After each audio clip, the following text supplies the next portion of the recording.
এক অবাধ সুষ্ঠু নিরপেক্ষ নির্বাচনের জন্য লড়াই করছে।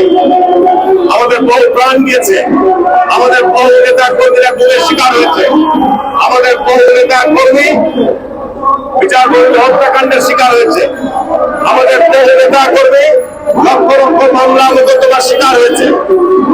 যারা এই অন্যায়, যারা এই জুলুম, যারা এই নিপীড়ন করেছিল, তারা দেশ থেকে পালিয়ে গেছে। কিন্তু আজকে নতুন করে যে চক্রান্ত আমরা লক্ষ্য করছি, আজকে একটি মহল বিভিন্ন ভাবে আজকে সরকারও করছে যে আগে বিচার এবং সংস্কার প্রক্রিয়া শেষ হওয়া পর্যন্ত নির্বাচন হবে না।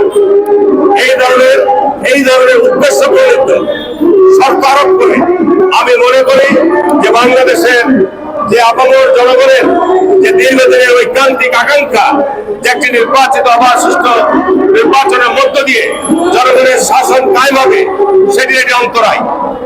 বিচার অবশ্যই হতে হবে। যারা অপরাধগুলো করেছে, গুম করেছে, বিচারপতি হত্যাকাণ্ড ঘটিয়েছে, এদেশের মানুষের ভোটের অধিকার কেড়ে নিয়েছে, তাদের অবশ্যই বিচার হতে হবে।